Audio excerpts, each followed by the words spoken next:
নমস্কার, রান্নাঘরের মহারানীতে তোমাদের সবাইকে স্বাগত। আজকে দেখতেই পাচ্ছ, আজকে দেখাবো শাপলার চচ্চড়ি। এবার শাপলাটাকে কিন্তু খুব সুন্দর, খেতেও খুব সুন্দর শাপলা, আর এই সময়টাই কিন্তু ভালো পাওয়া যায় শাপলা। এবার চলো শাপলাটাকে আগে কেটে নিই।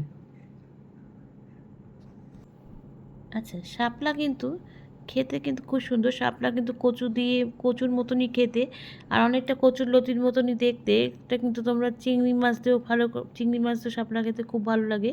আচ্ছা, আমি এখানে দেখো এবার শাপলাটাকে কেটে একদম যেভাবে কচুর লতি কাটে সেভাবে কেটে নিয়েছি। নিয়ে জলটা কিন্তু ঝরিয়ে নিয়েছি, ঝুড়িতে রেখেছি। আর দেবো সর্ষে, আমি সর্ষে বাটা দিয়ে কিন্তু শাপলাটা রান্না করব। আচ্ছা, দেখো শাপলাটা করার জন্য কিন্তু আমি কড়াইতে সর্ষের তেল দিয়ে দিয়েছি। সর্ষের তেলের মধ্যে কিন্তু আমি সর্ষের তেলটা গরম হয়ে গেছে।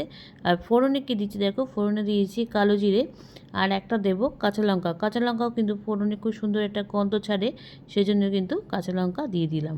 ফোড়ন কিন্তু আমার হয়ে গেছে। এবার কিন্তু আমি এখানে দেখো শাপলাটা ছেড়ে দেবো। শাপলাটা দিয়ে কিন্তু এটাকে একটুখানি নুন দিয়ে ঢেকে ঢেকে, নরম বেশিক্ষণ লাগে না, সেদ্ধ হতে সময় নেবে না, সেই জন্য কিন্তু এটাকে নুন দিয়ে ঢেকে ঢেকে রান্না করব, তাহলে কিন্তু তাড়াতাড়ি হয়ে যাবে। এবার দিয়ে দিয়েছি পুরোটা। এবার দেখো একটু ভালো করে নাড়াচাড়া করে আমি কিন্তু এটার মধ্যে একটু নুন দিয়ে শাপলাটাকে এবার থালা দিয়ে ঢেকে দেবো। নুন দিয়ে দিয়েছি, দিয়ে আবার একটু ভালো করে নাড়াচাড়া করব। নাড়াচাড়া করে এটাকে এবার আমি থালা দিয়ে ঢেকে দেবো কিছুক্ষণের জন্য। আবার নাড়িয়ে থালা তুলে দেখব কী অবস্থায় আছে, তারপরে কিন্তু আমি সর্ষেটা এর মধ্যে দিয়ে দেবো। আচ্ছা, এবার তো কড়াইটা অনেকক্ষণ ধরে হয়েছে। এবার দেখি কড়াইটাতে থালাটা তুলে কী অবস্থায় আছে। দেখো অনেকটাই কিন্তু মজে গেছে। এবার এটাকে আবার একটু ভালো করে নাড়িয়ে নেব। আর জলের কিন্তু কোনো এখানে দেবো না, এখন আপাতত দেবো না। সেজন্য কিন্তু শুকনো শুকনোই ভাজছি, তেলের মধ্যে দিয়েই ভাজছি। আচ্ছা, এবার এটাকে ভালো করে নাড়িয়ে নিয়েছি। নিয়ে এবার এর মধ্যে এবার আমি প্রথমে হলুদ গুঁড়ো দিয়ে দেবো। হলুদটা দিয়েও কিন্তু এটাকে একটু ভালো করে নাড়াচাড়া করে আবারও কিন্তু ঢাকার প্রসেসে যাব, কারণ ঢেকে ঢেকে রান্না করলে রান্নাটা তাড়াতাড়ি হবে আর মজেও যাবে, সেই জন্য কিন্তু ঢেকে দেবো। এবার দেখো হলুদ দিয়ে দিয়েছি, দিয়ে এবার এটাকে আবার ভালো করে নাড়াচাড়া করছি, করে এটাকে কিন্তু আবার এটাকে ঢেকে দেবো। আর যখন তখন ঢাকা থাকবে, ততক্ষণ আমি চলো সর্ষেটা এবার বেটে নিই।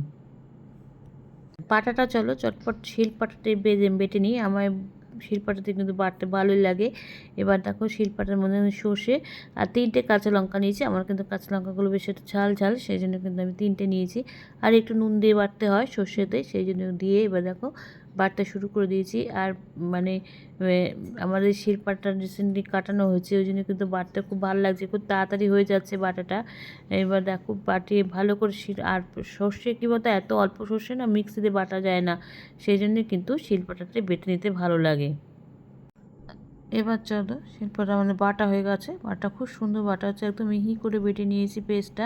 এবার এটাকে তুলে নিয়ে এটাকে এবার শিলপাটাটাকে, তো আমরা বাঙালিরা শিলপাটা একটু না ধুলে আমাদের হয় না। আচ্ছা, আবার থালাটা তুলে নিচ্ছি, নিয়ে চলো দেখি শাপলাটা কি এখন অনেকটাই কিন্তু মজে গেছে শাপলাটা। এবার ভালো করে আবার এটাকে নাড়িয়ে নিচ্ছি।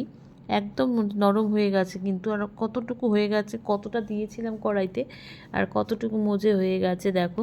এবার ওটাকে ভালো করে নাড়িয়ে নিলাম, নিয়ে এবার কিন্তু আমি এবার যে সর্ষেটা বেটে রেখেছি, এবার সর্ষেটা দিয়ে দিয়েছি। এবার এখানে একটু জল দেব, সর্ষের বাটিটা ধুয়ে এবার একটুখানি জাস্ট জল দেব, দিয়ে এটাকে কিন্তু আবারও আমি ঢেকে দিয়ে কিন্তু রান্নাটা করব।